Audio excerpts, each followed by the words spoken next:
और कोई ऐसी बात जो अगर आपके ध्यान में आती है इस क्वेश्चनों से रिगार्डिंग, कोई नया क्वेश्चन होता है तो बेसिकली क्या है कि यहाँ पर हम इसलिए मतलब मैं कहना चाहता हूँ क्योंकि जो बापूजी ने जो ज्ञान दिए हैं उसमें क्या है कि सिर्फ चेतन को जागृत करने की ज्ञान है। इसमें हम जो धर्म की बात भी कर रहे हैं, कुछ भी बात कर रहे हैं, यहाँ धर्म एक ही है, आत्मा आत्मा परमात्मा, जागृति, बस आत्म जागृति एक ही यहाँ। धर्म। हाँ धर्म है।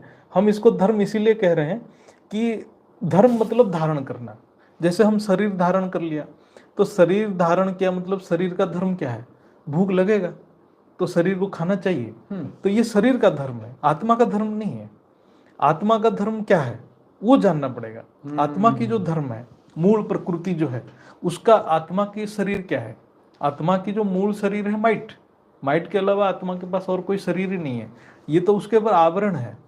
तो वो माइट में क्या गुण था, वो गुण को धारण करना पड़ेगा। इसलिए आत्मा की जो गुण है, इसीलिए बार बार बोला जाता है आत्मा ज्ञान स्वरूप है, आत्मा दया का सागर है, आत्मा प्रेम का स्वरूप है। ये सब माइट का गुण है, माइट में वो सब अभिव्यक्त हो रहा है। तो हमें एक ही चीज के ऊपर फोकस करना है, अपने स्वरूप को प्रकट करना है, और किसी चीज के ऊपर फोकस नहीं करना है।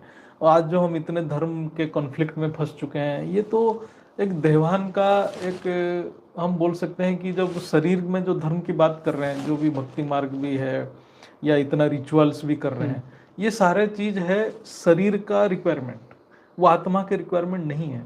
हमें अपने मूल रिक्वायरमेंट को जानना पड़ेगा, तभी जाके मतलब मेरे को कहने का मतलब कि सभी को ज्ञान में आना चाहिए। ज्ञान के अलावा बाकी किसी में जाएंगे तो हम शरीर में फंस जाएंगे। और एक सबसे बड़ा चीज़ है, हम जो भी कर्म कर रहे हैं, यदि ये कर्म तीनों गुण से प्रभावित है तो हम कभी ये तीनों गुण से ऊपर जा ही नहीं सकते हैं। सत्य बात। इसलिए हमारे जो कर्म है वो गुणातीत होना चाहिए, हमारे जो संकल्प है वो भी गुणातीत होना चाहिए। तभी जाके हम ये प्रकृति से ऊपर, तीनों गुणों से ऊपर अपने मूल प्रकृति तक पहुंच पाएंगे, नहीं तो पहुंच ही नहीं पाएंगे। यही हमारा धर्म है। बहुत सुंदर।